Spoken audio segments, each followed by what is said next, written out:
వీళ్ళది 5000 సంవత్సరాల నుంచి వీళ్ళది తరం ఉందంట.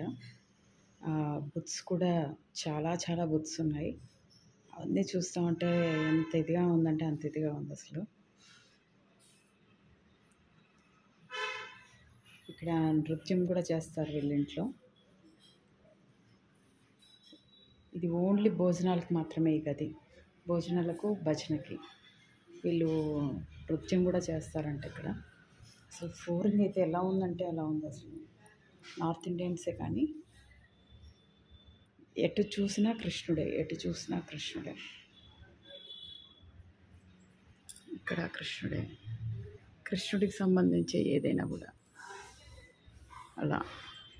దీనిపైన ఇల్లు ఉంది, మళ్ళీ ఎదురుగా ఒక ఇల్లు కట్టారు, మళ్ళీ అటువైపు ఇంకొక ఇల్లు. అదంతా ఓన్లీ బుత్స్కే. వీళ్ళ తరతరాలు దేవుడి పుస్తకాలు చదివినవి, వీళ్ళు రాసినవి అదంతా ఉన్నాయి.